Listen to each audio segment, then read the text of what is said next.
देख रहे हैं कैपिटल टीवी और मैं हूं आपके साथ वक्ता। खबरों की खबर में आपका स्वागत है। खबरों की खबर में आज बात करेंगे शिवसेना की, साथ ही नवाब मलिक की, जिन्हें विशेष अदालत ने तो जेल में भेज दिया, तो वहीं हाईकोर्ट से भी उन्हें कोई राहत मिलती नहीं दिख रही है। हाईकोर्ट से भी उन्हें निराशा ही हाथ लगी है और वहां से भी जमानत नहीं मिल पाई।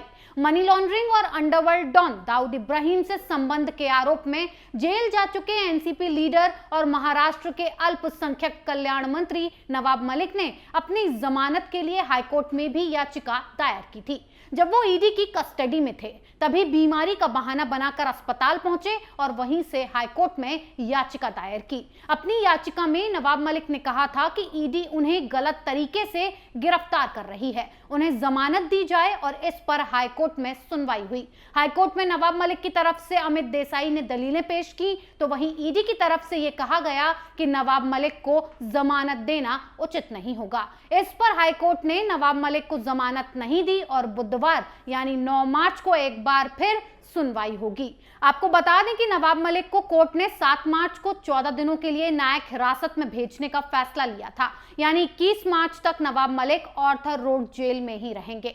तो वहीं दूसरी तरफ अब शिवसेना में हड़कंप मचा हुआ है। महाराष्ट्र की अघाड़ी सरकार के कई मंत्रियों पर छापेमारी और जेल जाने से सरकार हिल चुकी है। एक के बाद एक कई नेताओं पर इनकम टैक्स की छापेमारी हो रही है। पहले शिवसेना के पार्षद यशवंत जाधव के परिसरों पर छापेमारी की गई। जाधव की पत्नी यामिनी जाधव भायखला सीट से पार्टी की विधायक हैं। जाधव उस समिति के प्रमुख हैं जो ग्रेटर मुंबई नगर निगम के खर्च के एक बड़े हिस्से का लेखा जोखा रखती हैं। इसके बाद 8 मार्च को इनकम टैक्स विभाग ने महाराष्ट्र सरकार में मंत्री और शिवसेना नेता आदित्य ठाकरे के करीबियों के घर और दफ्तर पर छापेमारी की। आदित्य के साथ साथ आयकर विभाग ने अनिल परब के करीबियों के यहां भी छापेमारी की और ये छापेमारी मुख्य तौर पर मुंबई और पुणे में की गई है।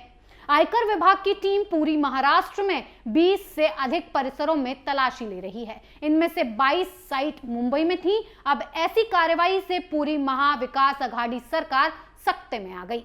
शिवसेना और एनसीपी के नेताओं ने आरोप लगाया कि महाराष्ट्र सरकार को अस्थिर करने के लिए उनके नेताओं को केंद्रीय एजेंसियों की ओर से निशाना बनाया जा रहा है।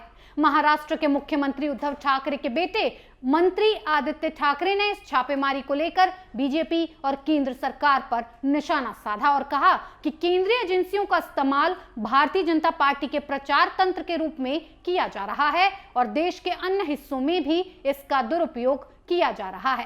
पहले भी केंद्रीय एजेंसियों का दुरुपयोग हुआ, ये बंगाल, आंध्र प्रदेश में हुआ और अब ये महाराष्ट्र में भी हो रहा है। केंद्रीय एजेंसियां एक तरह से भाजपा की ही प्रचार मशीनरी बन गई हैं, लेकिन ऐसी कार्रवाई से महाराष्ट्र नहीं झुकेगा। तो वहीं शिवसेना से फायर ब्रांड नेता और प्रवक्ता संजय राउत ने प्रेस कॉन्फ्रेंस की।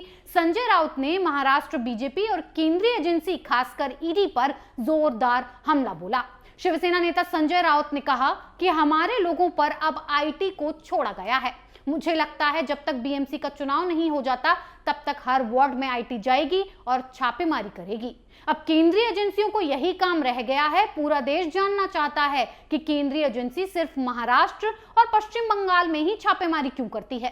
क्या किसी और राज्य में उन्हें कोई नहीं मिलता है? क्या सिर्फ हमारे पास ही इनकम और टैक्स है? हमें पता है कि ये सरकार गिराने की साजिश की जा रही है। हमने ईडी और आईटी को 50 नाम दिए हैं और सबूत के साथ, पर उनके खिलाफ कोई कार्रवाई नहीं की जाती है। ईडी और आईटी ये नहीं समझते कि कोई एमपी, एक जिम्मेदार जनप्रतिनिधि अगर इस तरह की शिकायत करता है तो उसे गंभीरता से लेना चाहिए। शिवसेना नेता ने आगे कहा कि ये छापेमारी कौन नियंत्रित कर रहा है, इस बारे में जल्द ही शिवसेना खुलासा करेगी। सांसद संजय राउत ने ईडी को भारतीय जनता पार्टी तक का बता दिया। उन्होंने कहा कि मैंने अधिकारियों द्वारा जबरन वसूली का रिकॉर्ड पीएम को भी दिया है। संजय राउत ने यह भी कहा कि मुंबई पुलिस ईडी के अधिकारियों के खिलाफ जांच करेगी और कुछ अधिकारी जेल भी जाएंगे। संजय राउत ने आगे यह भी कहा कि ईडी के कुछ अधिकारी बीजेपी के टिकट पर चुनाव लड़ रहे हैं। ईडी बीजेपी का एटीएम बन गया है और मैंने पीएम को इन अधिकारियों द्वारा जबरन वसूली का रिकॉर्ड दिया है। ईडी अधिकारियों के नेक्सस ठेकेदारों, डेवलपर्स और बिल्डर्स से जबरन वसूली कर रहे हैं। इन अधिकारियों में से एक का नाम जितेंद्र नवलानी है। जिन जिन कंपनियों की ईडी ने जांच की है उन कंपनियों ने ऐसे जितेंद्र नवलानी के खाते में करोड़ों रुपए ट्रांसफर किए। जितेंद्र नवलानी ईडी के वरिष्ठ अधिकारी हैं। जिन कंपनियों के खिलाफ ईडी की जांच शुरू होती है उन कंपनियों से नवलानी के खाते में करोड़ों रुपए ट्रांसफर हो जाते हैं। अविनाश भोसले की ओर से नवलानी की कंपनी में पैसे ट्रांसफर हुए, ये अकेला उदाहरण नहीं है। ऐसे 50 नाम मैंने पीएम मोदी को दिए हैं। पैसा क्यों ट्रांसफर हो रहा है? इनमें से कई व्यापारी जो लोन नहीं चुका पा रहे हैं वो जितेंद्र नवलानी को करोड़ों रुपए कहां से और क्यों दे रहे हैं? कंसल्टेंसी के नाम पर ये पैसे ट्रांसफर हो रहे हैं। किस बात की कंसल्टेंसी भाई? ईडी के 4 वसूली एजेंट मुंबई में घूम रहे हैं और बीजेपी नेता किरीट सोमैया हैं ईडी के 5वें एजेंट, जिन पर बैंकिंग घोटाले का आरोप है, जो अग्रिम जमानत के लिए कोर्ट का दरवाजा खटखटा रहे हैं। उन्होंने आगे कहा कि मुंबई पुलिस ईडी अधिकारियों की सांठ-गांठ से आपराधिक सिंडिकेट और रंगदारी रैकेट की जांच शुरू करेगी। मेरी बात मानिए, इनमें से कुछ ईडी अधिकारी जेल भी जाएंगे। ऐसा पहली बार नहीं है कि संजय राउत ने ईडी को निशाने पर लिया है। उन्होंने इससे पहले कहा था कि ईडी और अन्य केंद्रीय एजेंसियों का इस्तेमाल लोकतांत्रिक रूप से चुनी गई सरकारों को गिराने के लिए किया जा रहा है, जो निश्चित रूप से किसी भी देश के लिए एक स्वस्थ संकेत नहीं है जहां लोकतंत्र कायम है। आपको बता दें कि संजय राउत ने जिस कॉन्फिडेंस के साथ आरोप लगाए और ईडी के अधिकारियों की जांच मुंबई पुलिस के द्वारा कराए जाने की बात कही, उससे यही लग रहा है कि अब शिवसेना सरकार पूरी तरह से मूड में है। हंगामा और बवाल और बढ़ने की उम्मीद है। यानी अब महाराष्ट्र में महायुद्ध की घोषणा हो गई है। एक तरफ संजय राउत और दूसरी तरफ बीजेपी और केंद्रीय जांच एजेंसियां। लेकिन यहाँ एक सवाल है कि संजय राउत ने आरोप तो लंबे चौड़े लगा दिए, लेकिन क्या इन्हें कोर्ट में साबित भी कर पाएंगे, या फिर ये भी नवाब मलिक की राह पर चल चुके हैं, जो मुंबई क्रूज केस के बाद एनसीबी के जोनल डायरेक्टर समीर वानखेड़े पर हवाई फायरिंग कर रहे थे, जबकि सबूत के तौर पर कुछ भी कोर्ट में पेश नहीं कर रहे थे और कोर्ट में माफी मांगते फिर रहे थे। कहीं संजय राउत भी उसी तरह से बौखलाकर आरोप पर आरोप तो नहीं लगा रहे। संजय राउत जो आरोप लगा रहे हैं वो काफी गंभीर आरोप हैं। अगर ये सच हैं तो उन अधिकारियों और नेताओं पर कार्रवाई होनी चाहिए, लेकिन अगर ये महज एक आरोप साबित हुआ तब क्या होगा? सबसे बड़ा सवाल यह है कि नवाब मलिक तो आरोप लगाते लगाते खुद ही ऐसे आरोप में फंसे कि जेल की यात्रा तक करनी पड़ी।